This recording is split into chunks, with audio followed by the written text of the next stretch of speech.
So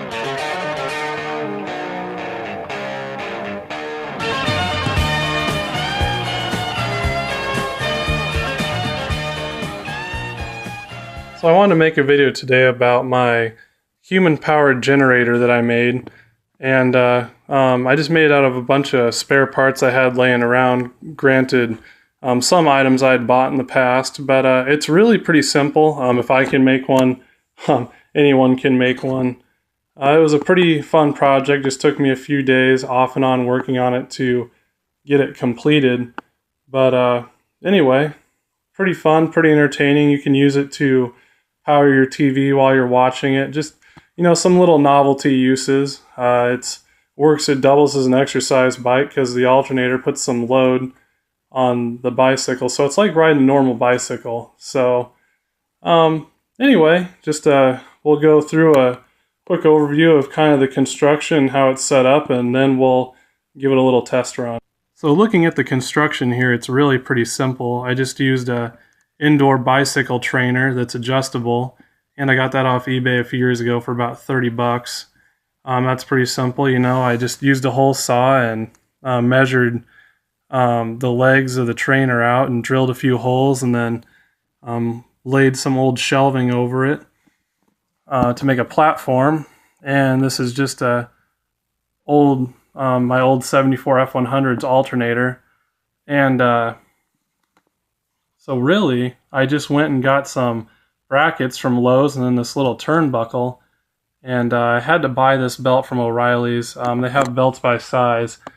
But, usually you're going to be, if you're making one of these, you're probably going to have an alternator from this Century. So you're going to have a serpentine belt. And usually those are reverse drive. You want to make sure you have your alternator spinning with your wheel the correct direction that it turns in the engine. So this one is set up this way, but most of them will be flipped around the other way if they have a serpentine belt, more likely than not.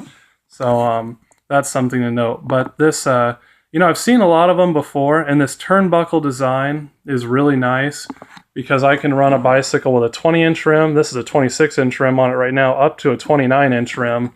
And I have enough adjustability to be able to run all those different sizes with just this belt based on my alternator location. So I'm pretty pleased with that. That's pretty good. You can adjust belt tension, but naturally you want the least amount of tension you can have without slippage because you're fighting that tension when you're pedaling. So, but yeah, it works out pretty nice for that. What's also different about this one versus other ones I've seen is I have an old lawnmower battery that I have here in the system. And that's really nice for when you're pedaling and you put a load on it, like with a TV or something, you're charging the battery, but the item that you're using is sucking power from the battery and not from you. Because usually when you're drawing more load, there's more load on the alternator, but, and don't get me wrong, there's still added load to you, but it helps to greatly minimize that load when you have a battery of at least, lawnmower size in the system. So, and then it helps to keep a consistent output voltage, so your voltage isn't spiking around and you're not messing up whatever you're powering. So that's pretty nice. But yeah, that's pretty simple. The wiring is, it looks really bad, but it's pretty simple. Basically, the inverter is hooked to the battery, and the battery is, hooked to your battery terminal on the alternator. And basically, I just copied the wiring from my old F100. So I pulled out my voltage regulator. I didn't need all this because I put a one-wire alternator in my truck.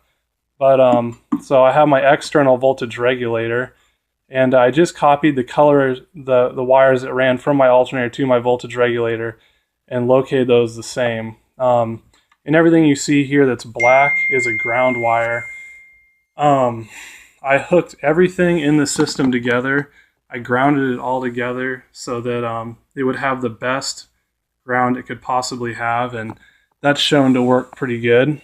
Move those away from each other so they don't touch. So overall, got something blowing up my phone over there.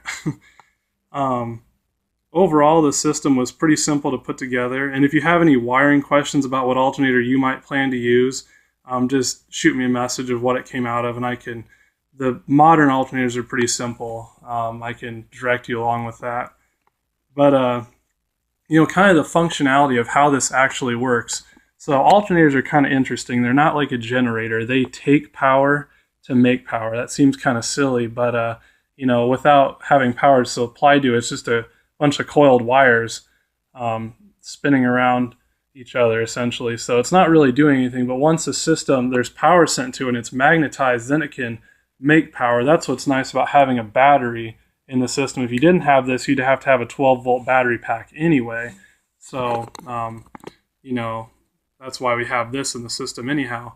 But basically what you do is I have the bicycle in the tallest gear possible, because you want to spin the alternator as fast as you can, and able to, you know, create the most voltage. So what you do is you get the bicycle up to speed, and then you'll flip your switch, which kicks on your voltage regulator and sends power to your alternator. Now, once you do that, there will be a load on your bicycle, you know, for momentarily, a pretty strong load that you have to overcome. And once you get your RPM up, then that load goes away, and it's quite a bit easier to pedal, and you're making voltage. And we can see that with our multimeter here, and we'll display that in a second. But yeah, pretty much this is a simple little system I put together. I know the wiring looks tricky, but that's just because it's this old school 45-year-old alternator. But yeah, pretty simple. So anyway, I'm gonna hop on it and we'll give it a test, and we'll watch it charge at 14 volts. Okay, so this is kind of difficult because I don't really have anyone helping me to record, but you can see here that we're sitting right now at 12.43 volts or so. And what I'm going to go ahead and do is I'm going to get the bicycle up to speed, and then I'm going to flip our switch, which turns on our voltage regulator, which provides power to the alternator, so then the alternator can make power. So anyway, we'll get it rolling here. So the first thing you want to do is be in a pretty high gears. You need this alternator spinning at least, you know, about 2,000 RPM plus. So I got the bicycle in the highest gear possible. So we'll get it up to speed and flip the alternator, and then it's gonna fight me a little bit. But once I get it up to, once I'm pedaling it up to speed, then the force required evens out quite a bit, and it's pretty simple. So anyway, we'll get it up to speed.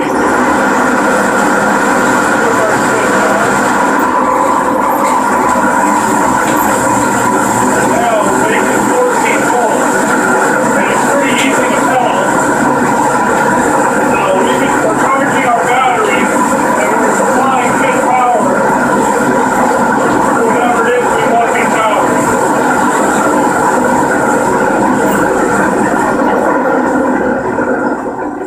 I switch our switch off here, bring it to a stop, and we can see that we got a little more voltage, but it'll bleed down to about 12 volts. So anyway, from that you can see that the bicycle powered generator works pretty well. So anyway, that's pretty much it. I plan to make another video here in a bit of you know, powering various things around the house with it, because I think that you guys can appreciate that. But you can see that it works. We're putting out a good 14 volts of charging power. It's pretty simple to make. Like I said, if I can put it together, anyone can put it together. It did not take me very long at all, or very much planning. It was pretty simple, and I'm no engineer. So yeah, pretty good, works out well. It's really nice having this battery in the system, because you can ride it for a long time and charge the battery up if you'd like, and then you could even use it to power smaller items when you're not riding the bicycle. So if we flip our inverter in here, we got our phone plugged in. You know, we're sitting here at a good, you know, 12 volts, and it's charging the phone up. So overall, you know, pretty simple, and worth giving a shot. It's pretty neat, or at least a good science fair project with your kids. So anyway, that's all I have to say. It works out good. So there you go.